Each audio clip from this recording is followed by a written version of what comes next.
Are you all set, Gautam? Yeah. Hello, Okay. hello team. I hope everybody is having good time on 14th of Feb, and good afternoon everybody. And yeah, we today, thank you for joining. And today we are going to talk about Big SQL, which stands for sequential query language in big data domain. So we would go over the topics where we introduce Hadoop, the insights, what clusters are, how do we position data onto clusters, and how they are connected, what is big data, and we will touch on those basics, and then we will define on what Big SQL is and its architecture, and what is it doing on big data or Hadoop platform. And then we would talk about Big SQL being an ultimate hybrid engine. And also we are going to discuss the benchmark that Big SQL has, put on the market, and those are audited by TCP. And then we are going to do a small demo where we will show the live links and the performance. How do we check on the performance of Big SQL, how we could provision it, how we could monitor it, and how we could manage the services on Hadoop.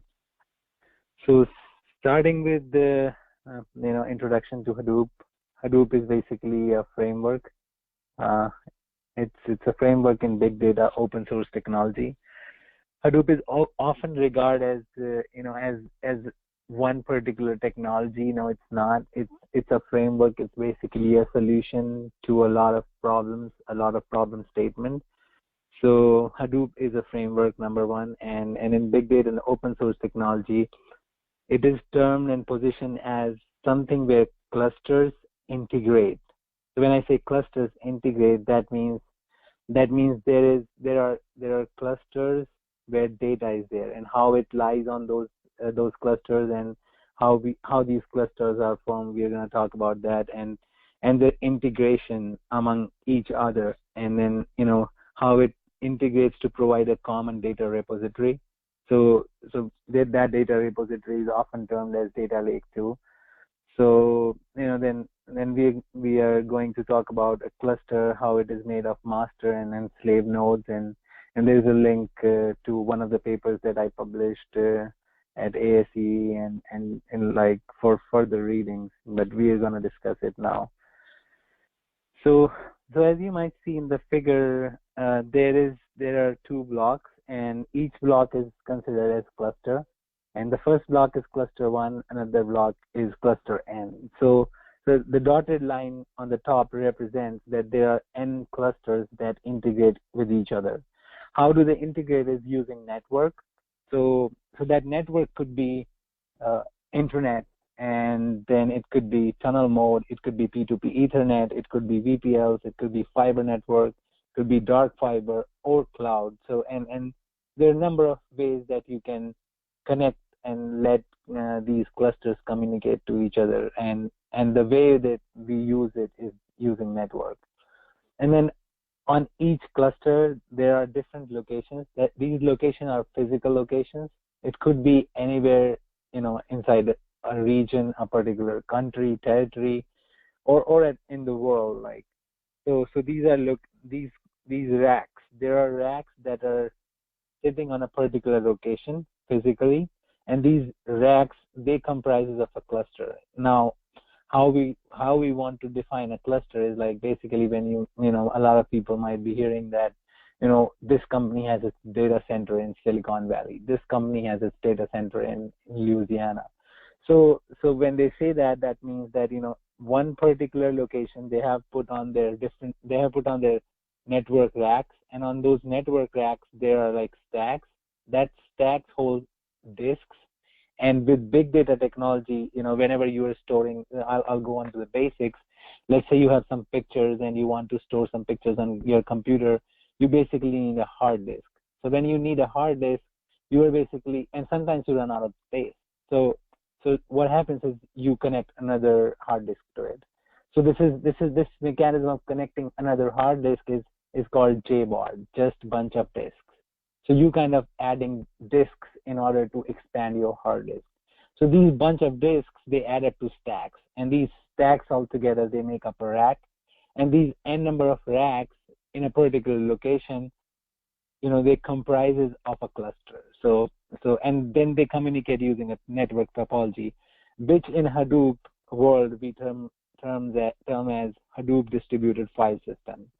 Now these Hadoop distributed file system, they interact on a rack level, on location level, on cluster level, and then they're connected using network. And then we could perform extract, transform, load. That is one of the simple use cases that we perform on these clusters. Because let's on your computer you want to look at particular image, and then you basically scroll through it, and then you go on a particular picture and you pull it out and you basically see it or analyze it. That's something similar. We extract the information, we transform it, we load it. Let's say we make some transformation and then we load into another analytical tool or we do data science on it, and then we send it to another database, or we generally pull it out from a database too. So this is basically the concept of Hadoop and the clusters that lies inside Hadoop. It's pretty much very clear, and I broke it down into very basic pieces, very easy to understand. I would love to have questions answered on this if somebody have any questions, like at the end of the session. Going on to next, we have to perform operations on data that resides on Hadoop platform. With this, I mean that there is data that lies on those disks, and those disks are basically into a cluster. And in order to interact to that cluster, we need some kind of tool or mechanism. Like if we want to perform operation on that particular data lying onto that disk. How do we do it? There are different ways to do it. Number one is Pig, another one is Hive, and we have MapReduce. Then we can use certain algorithms. We can use Big SQL. We can use Spark. We can use n number of things to do it. Now, why Big SQL? What's so important about Big SQL? Well, Big SQL is a very powerful query engine on Hadoop. What does its architecture looks like? Well, Big SQL Architecture, it has JDBC and ODBC components, so it makes it very easy to integrate with any of the databases or inside Hadoop. It compiles and optimizes a query. It's a query optimizer, and it's a compiler too. So whenever you trigger a query, it will compile it and it will bring you the result. And then it coordinates the execution of the query. So it makes it very easy for you to just like write a simple query and get the result.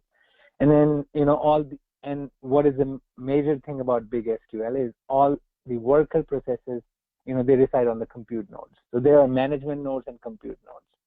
So when I say management and compute nodes, they're like inside the clusters, there are different nodes on which data is stored. Let's say there's a book, and on that book there's an index and there are different chapters. So you can say index is basically management, like how you management, where are you going to look for the data. But data is actually inside the chapters. So imagine Big SQL lies onto each chapter. So that makes it very easy to communicate with the data. So, and then worker nodes, it's very easy to stream data between each other, like among the chapters. It's like on one compute node, you can stream data onto another compute node. What I mean by stream data is basically when you store some amount of data onto Hadoop clusters, it gets replicated into, by default 3x. So 3x is like 3 times.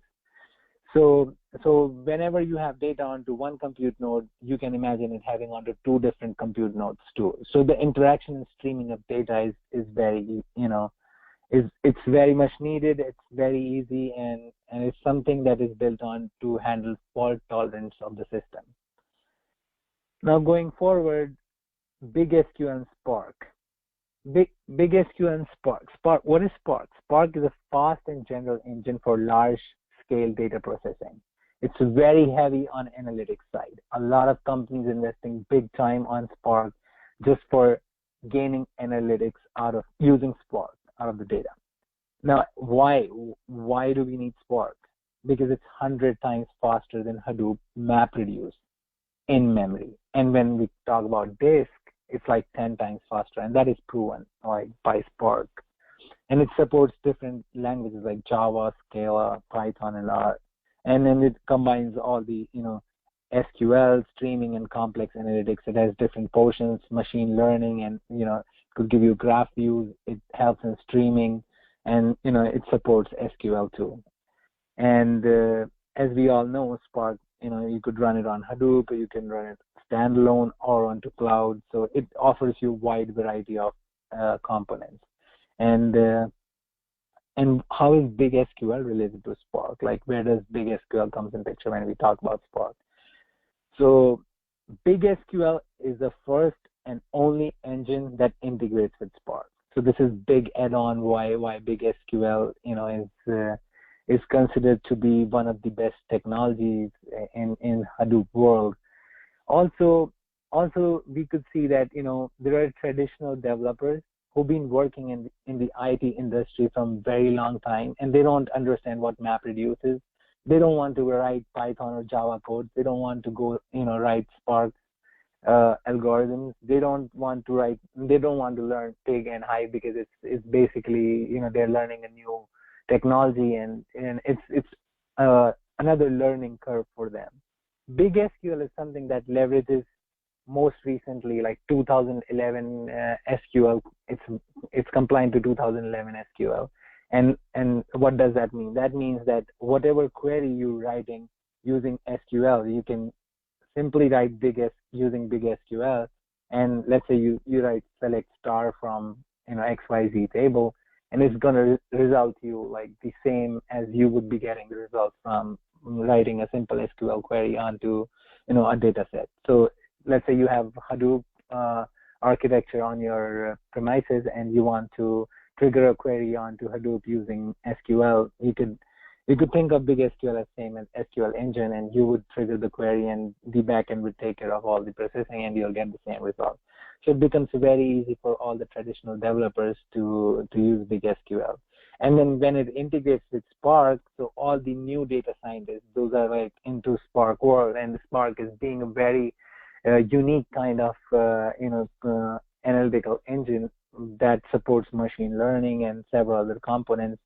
Gives the edge to person who's working on using Big SQL onto big data, because it has integration with Spark, and that is basically because it has ODBC and JDBC connectors, as we discussed in our architecture. Big SQL is the ultimate hybrid engine. Okay, and it gets better. That means that there are when we talk about its ultimate hybrid means it has on-prem components, on cloud, and lies in between, both of them too. So when we talk about basically it has a edge over other databases, and there's a statement that is said in Hadoop world: Big SQL eats other databases. What that means is using Oracle SQL, DB2 SQL, and Netezza SQL, you can combine all three of them and use Big SQL, because it serves as a common query compiler on all those databases too. And you would get the results on Hive, and you store the results on Hive storage or Hadoop database, or you can analyze it using Spark. As we can see through the diagram, it's a common query compiler and optimizer, and its compatibility is very high. It's almost 100%, and it's very consolidating, and there are different vendors those are using it, and there are so many syntaxes that it supports. And when I say so many syntaxes, it even supports federated query. What are federated queries? We can discuss it going forward. Gautam, we have a question. So, it's actually more like a statement. It says SAP Vora has integrated with Spark, only engine. So could you comment on the integration of Spark with SAP Vora? So SAP is trying to do a lot of things, but SAP is something, it's an analytic processing platform, and we really, it really has to distinguish. They claim that they're in memory, But then when we talk about big data open source components, that's where we do not consider, SAP standing out. I'm not sure like what exact question is, but I would love to take it like, I mean, I don't understand like, but when we say that big SQL, I think this question is coming from, it's the first and only engine that integrates with Spark. So maybe Vora has connectivity to, integrate with Spark, but it is not similar to big SQL. So big SQL is basically a query compiler, whereas the SAP Vora, it doesn't, it's not an, it's SAP proprietorship, and SAP is like way far when it comes to open source technology. They lag behind. It's basically, they're, I'm not sure, like their analytical processing engine, and they're very much focused on in memory. They have a lot to compete with. So it's not similar. They might, I am not very much familiar with Vora. They might have integration, but it is not something that we compare big SQL with. Big SQL is compiler engine. It's compared to, Hive or Hawk or, things, solutions like that. So if you need more information, like I can provide that offline or after the session. So coming back to Hadoop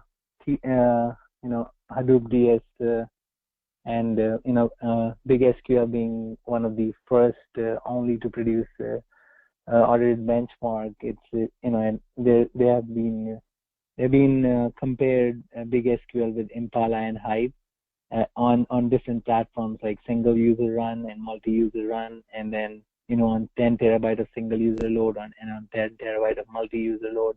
And Big SQL, processing wise has stand out. We have the figures here, and the intent of benchmark was to basically measure which query engine stands out on identical workloads. So Big SQL is has very significant time of run over here, as you might see, is 0.48 seconds for 48 minutes 28 seconds for a single user run for a particular workload, which is 2 hours and 55 minutes for Impala and 4 hours 25 minutes for Hive. So Big SQL it definitely stands out here.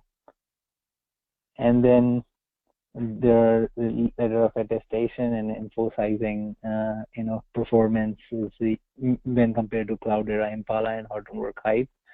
And then these results are non-TPC benchmarks, as we see. Now, administration of Big SQL. So Gartner published a paper where Gartner said that Big Insights or Big SQL or IBM products, they have a high value in big data world, but administration is something they they should be looking on. So administration part of Big SQL has been significantly improved since then, just not Big SQL, but like overall. So how we administer Big SQL is using Ambari.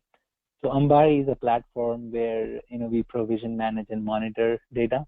So what is meant by provisioning, managing, and monitoring is basically you have to spin up a Hadoop cluster. So when you want to spin up a Hadoop cluster, you kind of provision it and you install Hadoop services. So install Hadoop services means you have to configure the files in order to put them in a particular location. You have to set up your data sizes. You have to set up define your system requirements. So all those things are done using web interface, using Ambari. We can do it on using command line too, but this is a platform that is offered which provisions the data, and you can stop those or reconfigure those using manage. And then there's a monitoring aspect of Ambari too, where the dashboard's health could be monitored, and when we say the dashboard health could be monitored, that means there's an alert and mechanism system where let's say a cluster is down, a particular service is down, it will automatically send you a notification using email or any other kind of means where it would inform you that, where Ambari would inform you that, you need to look upon a particular service because it's down. Also does metric collection, basically, collects all the logs. So if there's a connection outage, what time it was, using timestamp log collection. So all those metric collection is also done by Ambari. Ambari is a study in itself. It's a tool or a dashboard which we're gonna look at going forward. And now we can look at the live links and demonstrations now. So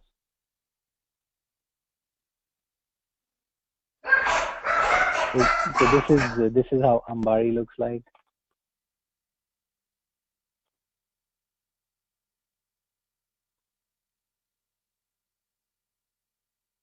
So we have like 7 alerts here. It's a sandbox environment where we can see how much disk is used using HDFS and what are the data nodes that are live, how many are dead, how many are decommissioned, and then we have HDFS links, like we have name node, secondary name node, and data nodes. So over here, in this cluster, I have 1 name node, 1 secondary name node, and 3 data nodes. And then, it's a shared environment, so I don't have we don't display like the memory usage and network usage here.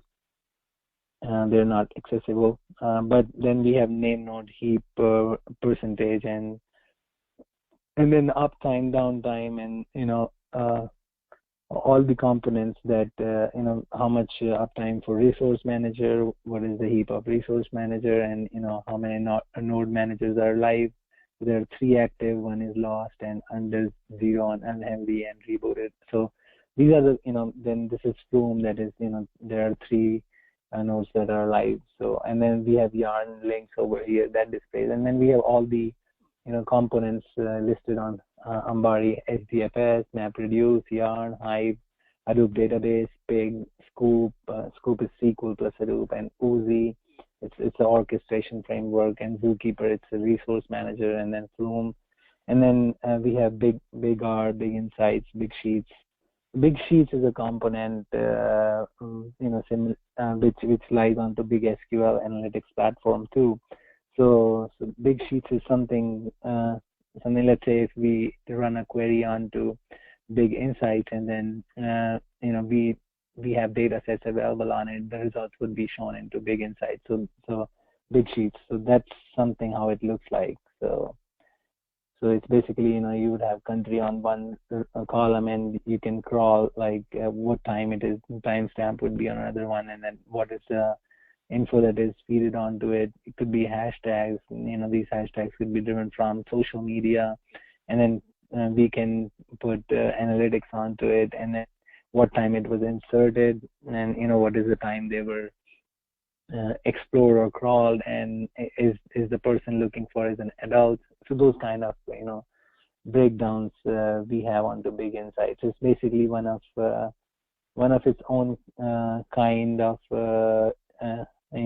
analytic tool which provides us the data into a form of sheets. The sheets could be compared to Excel sheets, but it's different in a lot of ways, and we can derive the results in form of big sheets, like we can do CSVs and can put it onto a tool, or even form graphs out of it. So this is pretty much it. And then we do have Ambari for this is the metric collection. So as we mentioned, we collect data logs using Ambari. So that's where it generates all the alerts. And again, these are the Ambari metrics that where you can collect the processes data that connection failed or capacity. This is the capacity that is used. So basically a log connection service. And then we have components listed here, that is Yarn, Big Insights, Big SQL, and we do have something called Big SQL Server. So that would be over here. Yeah, big IBM Data Server Manager. So we can connect to big SQL databases, and then we can define we can develop using SQL editor here. So that is a query interface. We can also connect using command line. So when we say using command line, basically doing a SSH onto. So we can do a SSH, and that there is a for my particular, yeah, you can see. So Tom, there's a question. Is this viewed as self-data preparation tool like IBM Big Sheets? So Big Sheets is basically an analytics tool. So it's like you can understand it as you want to drag data out of Hadoop and you want to look it in form of tables onto sheets. So you have Big Sheets. So going deeper into it, there's a console, Big SQL and Text Analytics Sandbox, where you can actually launch Big Sheets, and it's for text analytics, and it's you have Big Sheets and you have Big SQL console. So it's a way to look for your data. You can, in simple terms, analytical tool, you can say. Yeah, and we can use SSH too, and then we provide our credentials here, and we get connected to one of the clusters, and we can go on to it, put our data on Hadoop, and do different kind of So now I'm directly connected to one of the clusters onto my when I say clusters, I mean a Big Insight cluster, where I can I'm directly connected to a Big SQL database, and I can basically create a table on there. I can trigger a query and get data from it. Can do a lot of other things. So this is just the introduction that I'm trying to give in this webinar. There are very much, it has a vast scope, and we can go into deep dives if audiences are interested.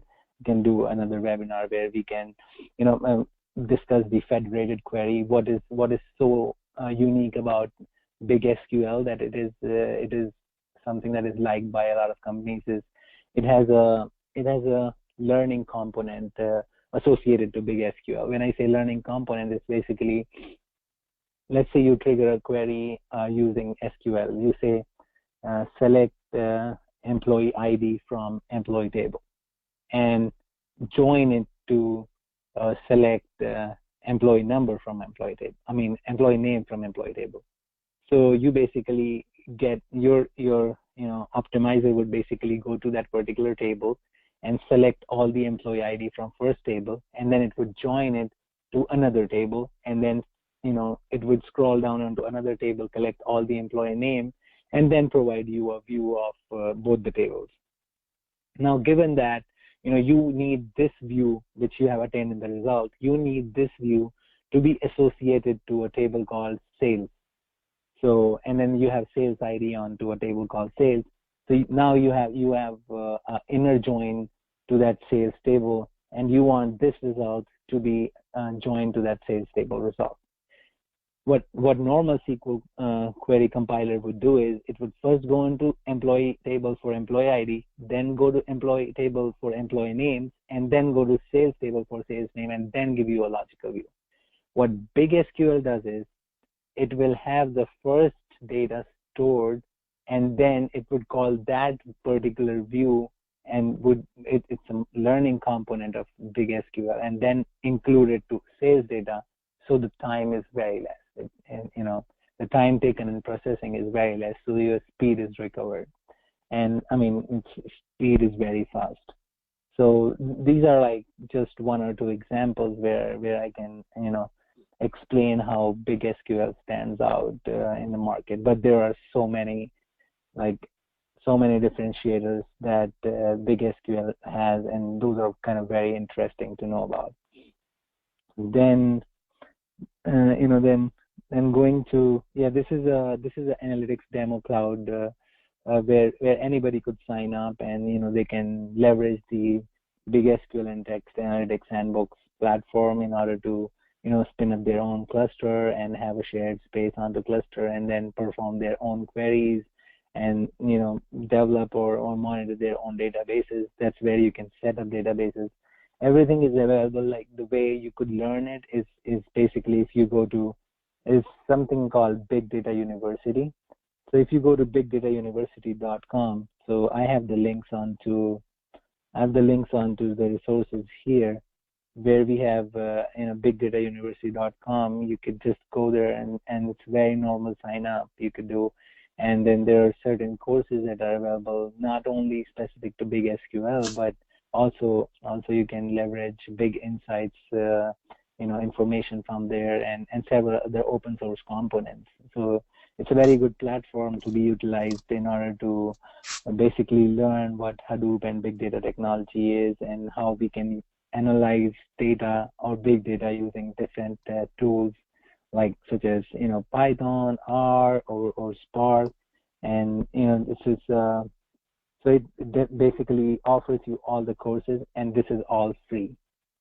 So you can just click on a particular course, and analyzing big data with spreadsheet UI, or analyzing big data using this has introduction to big sheets.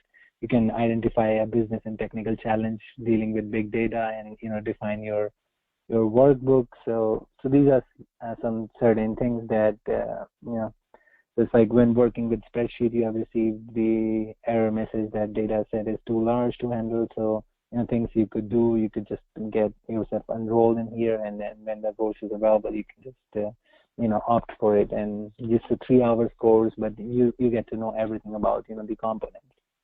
So that's one thing. And another is, like, we have the data scientist workbench, where we could actually play around with the tools in order to get a RFI, or not a RFI, like a POC kind of thing out of these components, because it's already said there, it's all for all for open source people and people interested in all the data scientists. Anybody could just log in and sign up and could utilize the platform. It's basically free of cost and available to everybody. And the learning part could be taken care by Big Data University. Apart from that, Big Insight, what Big Insight is, and Ambari is, and Big SQL is how Big SQL components are lying on top of Big Insights, and what it does is I would like to go onto those basic components of Big SQL and Big Insights too. Now coming back to that, there is one paper that is published by one of the people at IBM, where they discuss about the components of Big Insights, and what Big Insights does, and data lake concept. What data lake is, there are so many terms that people have been hearing. It's like, it's data lake is one of the repository, or what is the thing that goes around with data lake, and how it comes into Big SQL picture. Why is Big SQL so important? Where is it associated? How we think that Big SQL lies itself onto top of Hadoop. And so to discuss that, I would take a use case, and this is towards the end of the webinar. It's basically, assume that there is a lot of data onto your computer, and that lies in form of structured data and unstructured data, and that structured and unstructured data is something that you have to scroll through. So let's say there are pictures, and pictures have text in it, and you want to make that text, you want to look through those texts. Let's say you have your driver's license or your passport lying onto your computer, and you have no idea among like thousands of pictures where that particular picture would be located. Using big data, there's something called text, image to text. So that image to text thing would make that particular picture searchable. You can basically, locate that particular image, and using big data technology, you can just specify a particular word, let's say license, and that particular image would be on top. So this is one of the use cases that big data technology has solved. So it's image text processing, and it also covers a lot of pattern recognition concepts. So coming back to the point, there was a need of putting all this data onto some common platform where these algorithms could be run. So that common platform was the concept of data lake. So what data lake is, it's basically governed by a lot of practices where you have the security in line, and you want to make sure that whatever you're putting. So let's say there are different vendors. Those vendors want to put their data onto one common platform. That common platform where they have a governance piece available. Let's say you are getting your data from different vendors all across United States, and your data center is located into Phoenix, Arizona, and you have your vendors located onto different geographical location, and they are ingesting their data onto your physical location of Arizona. So when they are ingesting, they are basically doing it onto using a frequency. That frequency is like, let's say 2 times in 24 hours, 3 times in 24 hours, or like it's a one-time load. Sometimes it's an incremental load. So those pieces, have to be governed by some technology. So, and how to get that data from those vendors. So Sqoop, as we mentioned, like in our Ambari slide where we had Sqoop in place. So Sqoop is something that SQL plus Hadoop. So we ingest or take out or ingest the data onto Hadoop platform using Sqoop.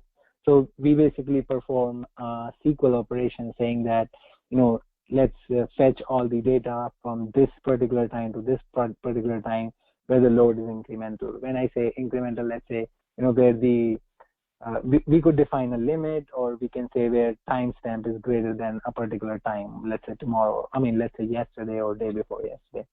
So that's something that you can define, predefine in a data lake. So this is the ingest part of data lake. So let's say when you're getting all those components onto data lake, you have all the data residing on that one particular data repository. Now this data repository could be on-prem, could be on cloud, and it could be hybrid too. Now Big SQL comes into picture when you want to fetch that particular column with that particular timestamp. Let's say you want to look for this time, this is the particular time where you are getting the a new record on your table. So you might just want to put a table, put a query of that record from that particular table using Big SQL, and you can simply write a query. You can trigger it onto big data. So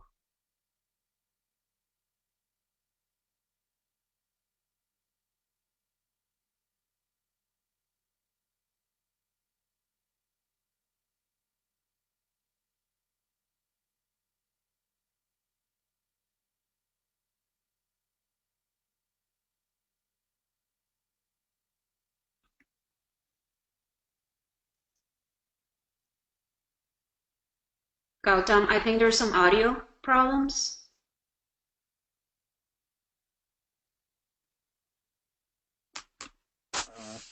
Okay, you're back. Yeah.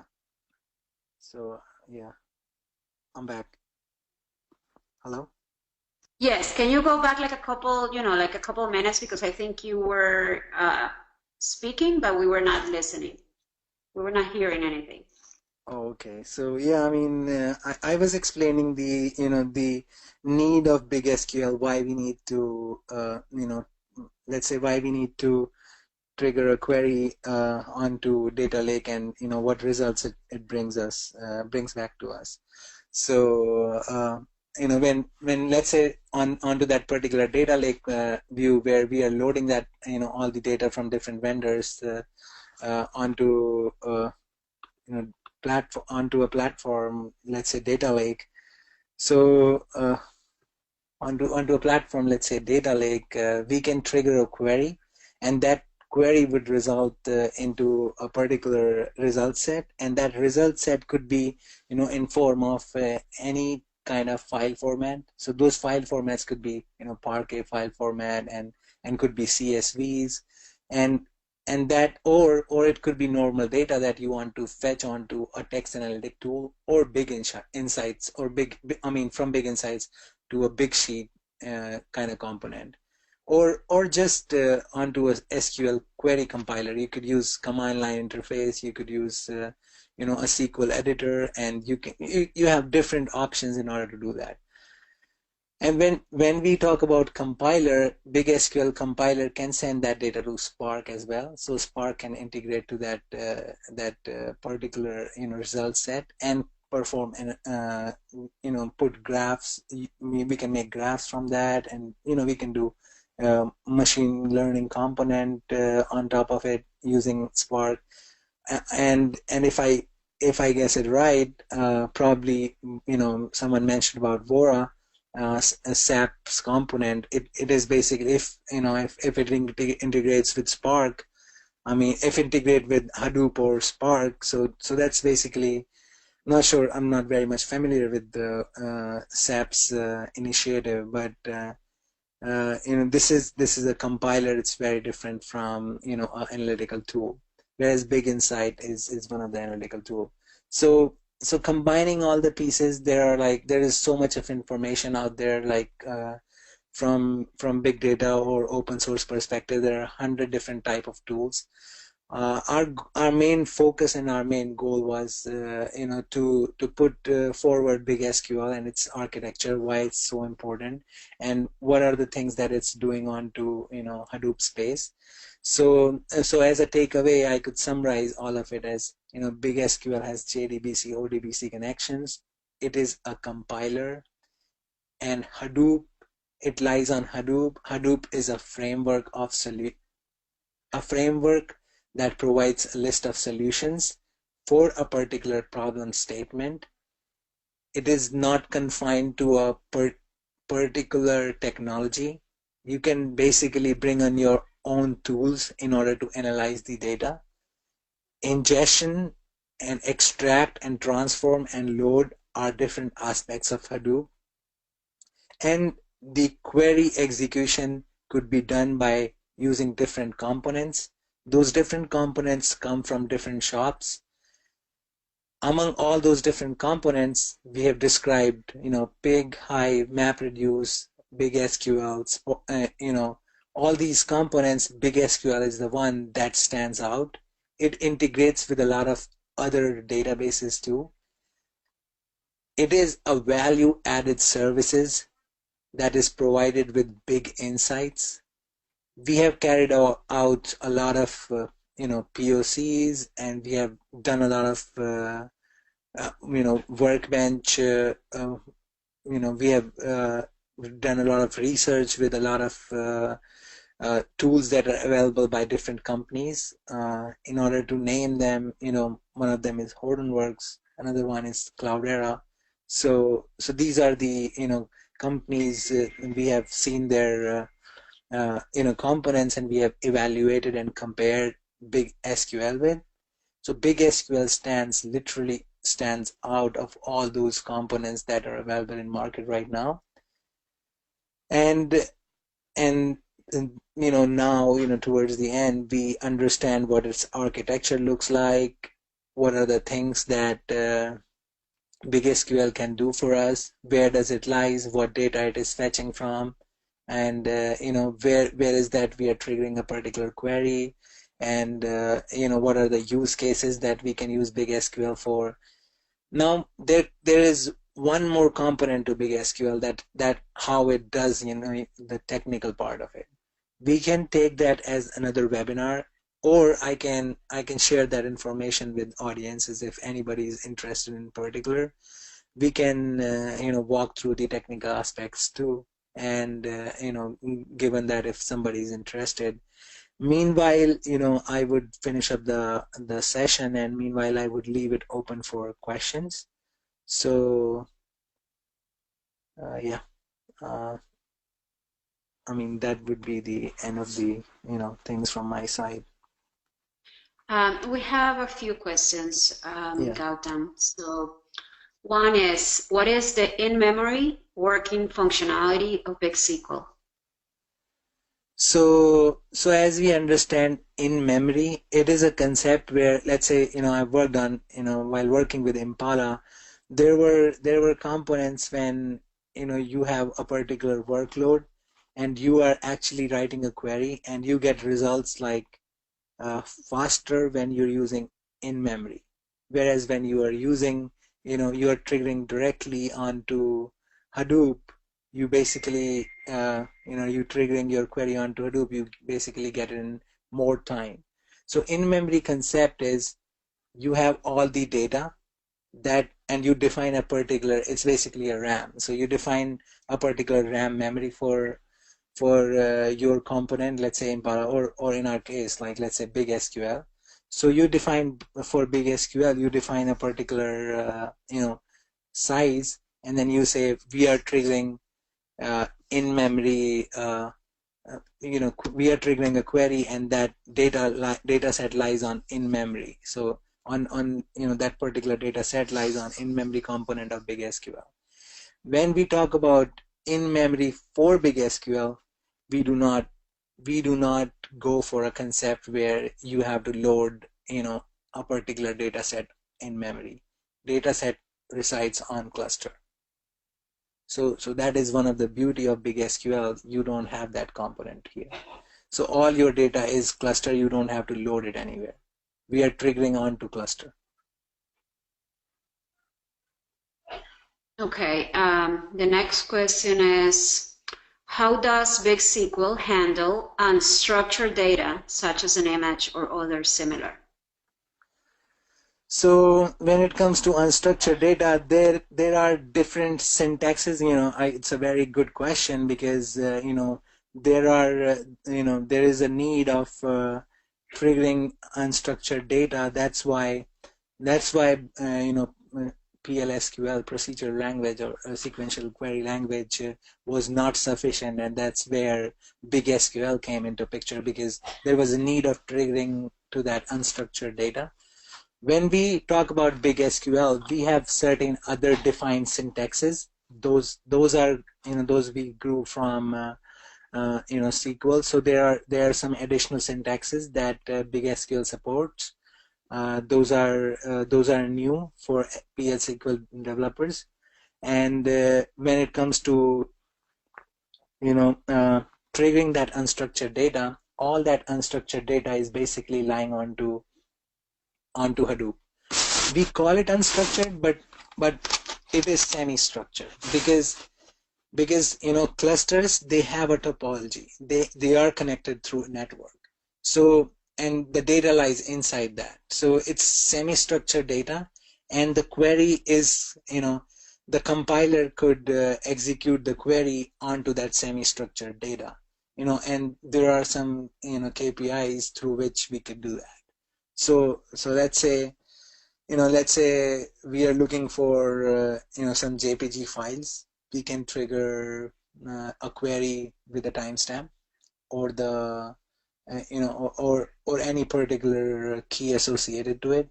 We can even look it up using the extension. So it really depends on what kind of semi-structured or unstructured data we are looking for. So yeah, but it is possible using Big SQL. But in case where somebody wants to figure out a particular use case, or look at some particular data set which is unstructured, I could surely ingest that and show it how to trigger it. And we could cover the technical part in like our next presentation too for Big SQL. Okay, another question going back to the data in memory. Consider we have 10 terabytes in data and our RAM size is 100 gigabytes. How do we process this? So, okay, so you have 10 terabyte of data and you have a RAM of, let's say, how much you said? 100 gigs. 100 gigs, yeah. And you have big SQL component lying on it. So what happens is what we do is we have all this data lying onto onto Hadoop, and Big SQL uses automatic memory tuning. So this memory tuning is called, there's a component called MPP that's like massively parallel processing. So that's what Big SQL stands for. It's a massively parallel processing SQL engine. So it would parallel process through all the data. So let's say you have 10 terabyte of data and you have 100 gig of RAM. So when you trigger a query, there is parallel processing going on through the memory. So it basically doesn't consider it uses a low latency parallel execution. So it's a infrastructure of performing reads and writes onto database. So let's say there are different nodes that have your data, and every data is by default replicated 3 times. So what SQL engine does is it would go down to all the nodes and starts parallel process the execution of the query. So that's how it going deeper onto the in-memory concept of it. So it basically is free from just looking up onto that 100 gigs of data. So it will look through all 10 terabyte of data. So, and how it does is how efficient it is basically it uses a catalog service. So that catalog service would have definitions and locations, so it's very easy to drill down onto like where that data would reside. So and then there are like workload managements and performance tuning that we could do. Then if it comes to like that there are different data sources, and then we have components that we have to collectively look on, and there's a group that we are triggering query to it. There's another process to it through which we can write one single SQL statement and can basically derive our results from there. Okay, next question. How does Big SQL compares with Spark SQL? What benefits does it have in terms of performance over Spark SQL? So over Spark SQL, Spark SQL, it is basically we are using analytics. So there is this engine is for performing analytics, whereas Big SQL is a query compiler. So Spark SQL, we can write your query onto Spark, and then it would go talk to Big SQL query compiler and get the results from there. So there could be another query compiler that you are using in between your Hadoop database and your Spark, because Spark is a service where you can write a query and get the result, but it is with Big SQL you have more functionalities. It's widespread, whereas Spark SQL is constrained. So imagine Big SQL being father of Spark SQL. You can say that. Like I said, you can spill large data sets onto local disk, and at each node, Big SQL would you can process a query. That thing you cannot do using Spark. So it's when it comes to like defining in memory and how it is different, you can define Big SQL as like a complete engine that itself is an in-memory caching engine. So like we can use subqueries, and then we can use different expressions, UDF, and different joins onto Big SQL. We can, and it supports various scalar functions, support table functions and procedures. Have analytics function in itself, whereas Spark SQL is limited to analytic portion, and it basically draws its result from Big SQL. Okay, there's a couple more questions, but I think we're going to have to follow those up via email. I don't think you can provide a short answer in terms of comparing Big SQL to other SQL technologies. Well, I have a complete report, because comparison took a lot of time, and we extracted the results, and we basically performed researches on it. So I could share it with audiences if someone is interested in particular. Well, we can send it then with because an email will go out with the link to the recording, so we can attach this this report that you have, so that everybody gets it. Yeah. Okay, perfect, wonderful. Yeah. That's it. We don't have any more questions. So thank you so much, everyone, for joining us, and thank you, Gautam, for your presentation. And look forward to having you attending some other of our webinars. All right. Thank you, everyone, for joining.